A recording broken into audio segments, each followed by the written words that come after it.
सुरेश को लगता है कि वो काम खत्म करके अपने दोस्तों के साथ खेलने चला गया होगा।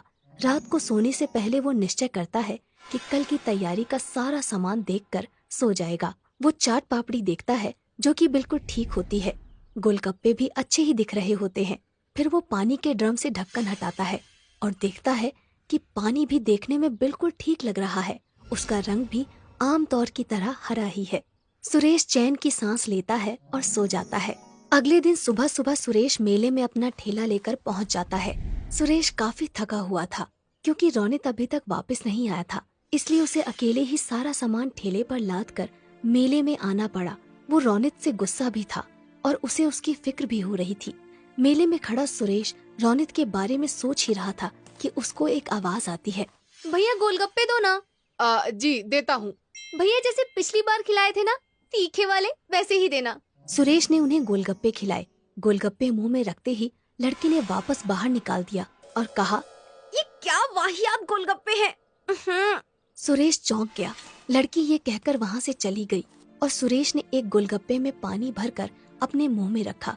उसने फौरन उसे बाहर निकाल दिया क्योंकि गोलगप्पे का स्वाद सचमुच बहुत खराब था। जल्द ही ये खबर पूरे मेले में फैल गई और कोई भी सुरेश से गोलगप्पे लेने नहीं आया। शाम तक एक भी गोलगप्पा नहीं बिका और परेशान होकर सुरेश वापस जाने लगा। वो अपना ठेला खींचता है और वापस जा रहा था कि उसने देखा कि मेले में एक नई दुकान लगी है जहाँ काफी भीड़ है।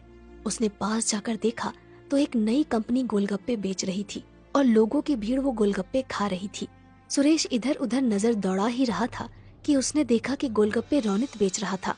सुरेश समझ गया कि ये वही कंपनी है जो सुरेश को काम पर रखना चाहती थी, पर सुरेश के मना कर देने पर उन्होंने रोनित को पटाकर उसका काम खराब कर दिया। सुरेश कुछ नहीं बोला। उसने अपना ठेला लिया और चलने लगा। उसे इस बात का दुख नहीं था कि उसके गोलगप्पे नहीं बिके, पर इस बात का ज्यादा दुख था कि जिस रोनित को उसने अपने बच्चे की तरह पाला, उसने उसे धोखा दे दिया। यही सोचते सोचते वो घर पहुंच गया।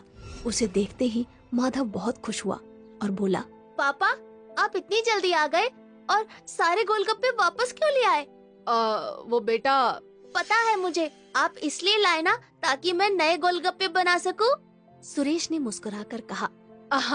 हाँ बेटा, जाओ नए गोलगप्पे बनाओ। ये सुनकर माधव खुश हो गया और कुछ गोलगप्पे लेकर वहाँ से चला गया।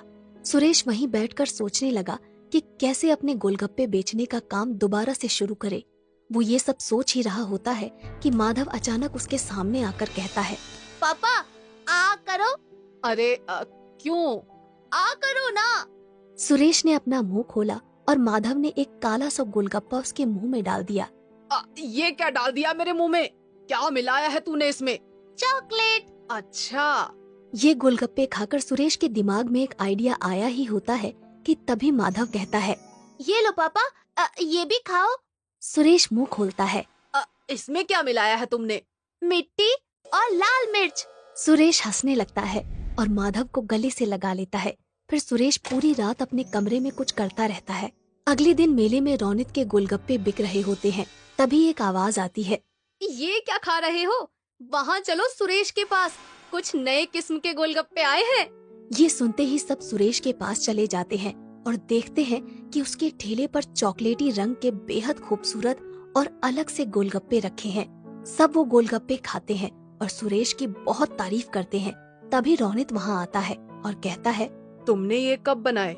मेरे जिस बच्चे का तुम मजाक उड़ाते थे उसी का आइडिया है ये। ये किसके गोलगप्पे हैं? चॉकलेट के। अच्छा, मैंने तुम पर बहुत भरोसा किया था रोनित, पर तुमने वो तोड़ दिया।